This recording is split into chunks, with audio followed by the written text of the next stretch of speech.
You know the phrase too soon? When someone says something and then maybe you have a shocked look on your face and you hear that, what, too soon? Too soon? Either this was Canada's biggest too soon moment, or you got to applaud them for striking while the topic is hot. Welcome to the show today, Daryl Dela Cruz, campaign chair of SkyTrain for Surrey. Welcome to the Calgary, Mr. Hi, Dela Cruz. It's a pleasure to be here.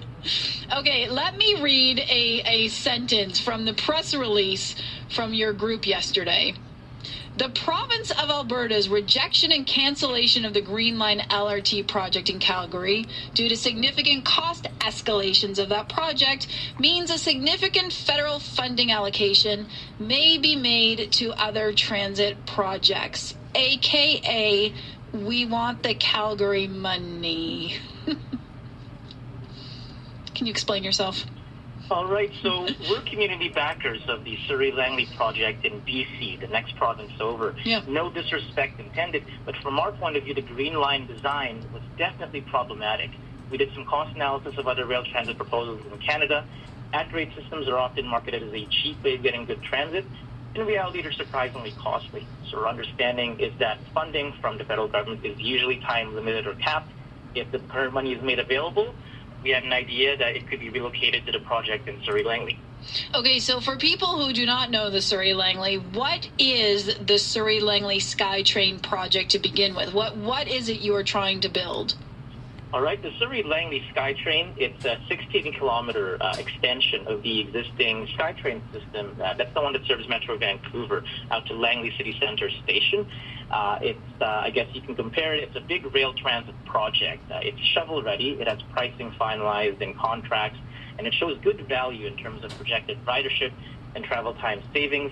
We know the BC government is looking for extra support. It went through some cost increases as well. Every project in the country is going through that.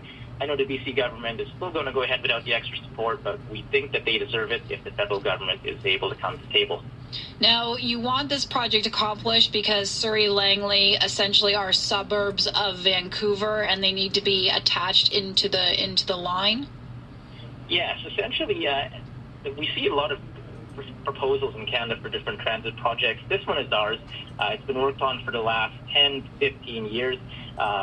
As the community backers, our journey was certainly complex. We had to fight for this project over different lines. So I think what Calgary is going through with the Green Line is it's possibly a rethinking. Maybe there's going to be a new proposal. We went through this thing before as well. And honestly, this kind of big rethinking of transit plans happens all the time in this country. And it's usually good. Mm. Well, no, you're right. We had a U of T planning infrastructure expert on yesterday who said maybe the best thing that can come out of this, a silver lining for the city, is to sit down, take a breath, look at what it is we need, where the line needs to go, who needs to be involved in the money, and then start fresh. Not start new necessarily, but start fresh with how do we get this going. So we are in the same place right now that you have been in the past. Very much, actually. And I mean, again, no disrespect. We're community backers in BC, and we made this call to see could the money be transferred over. But honestly, I think that this would be a great opportunity to consider whether a better plan can be made for the Green Line in Calgary. If anything, I'd like to see them do it as a SkyTrain type system. Okay, you're throwing a whole new discussion into the mix here because we're already battling over money. We're already battling, is it in the right location? We're already battling how long and extensive the line should be. So throwing out now like, hey, let's turn it into a SkyTrain, that's a whole other topic for people to have some fun with. Well, they'll have to run through some experts, but from what I can say is that we were advocates of SkyTrain extension here. Automated trains, shorter stations, smaller vehicles are at higher frequency. That's why we can get cost efficiency with this type of system. There's usually less property acquisition. That's why here in Metro Vancouver, we're building this elevated guideway, but it's costing less than your surface system. Here we actually built an elevated guideway straight over a white spot restaurant. It just runs over top of it. We didn't have to demolish it. These kinds of solutions, maybe they'll make sense in Calgary too. Now, right now, your SkyTrain cost is at $5.996 billion. What was it when you originally conceived of it? Like, how much have your costs also gone up? It's up by 50%. It was $4 billion when the funding was confirmed before. When you look at it per kilometer, we have a cost of $375 million. That's something like 60% of what's been on the budget for the Green Line. This is why we still feel it's still a great value for money. The ridership projections are also higher. It's got a higher average speed, more travel time savings. That's why we're still fighting for our project. Also, though, the difference, so with our Green Line, it is going into communities that are established, but the hope was that it would also go into new communities. There would be transit-oriented communities built around the Green Line. Surrey and Langley, from the few times I've been there, those are established communities, though, correct? Like, this is to alleviate the traffic that's already on the roads.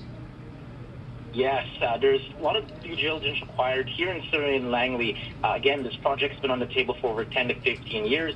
We're now seeing transit-oriented development proposals of our own. We have high-rise development applications, a new campus of UBC.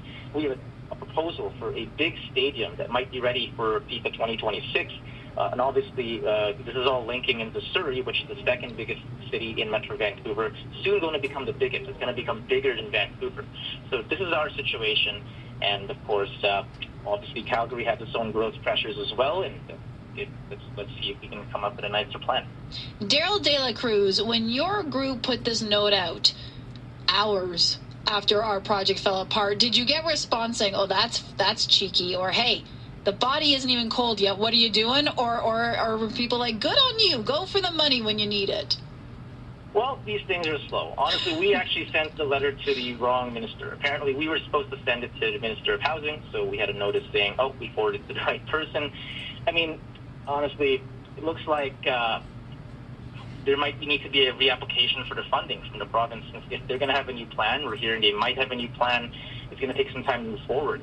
So my point is, if the current money on the table is made available, could it support Surrey Langley? And I'm sure there'll be another round of funding available for Calgary when there's a new plan put forward. All right. Well, thank you. Thank you for joining us. We enjoyed reading the letter yesterday, hours after our project got put on hold, saying, hey, Surrey Langley SkyTrain's already coming at us. That is Daryl Dela Cruz, campaign chair with the group. Thank you so much for joining us this afternoon, Daryl. Thanks as well. It's been a pleasure to speak from BC. So you're thinking about solar panels, but have questions? Cost? Incentive programs? Is now the right time? At National Solar, they're here to put your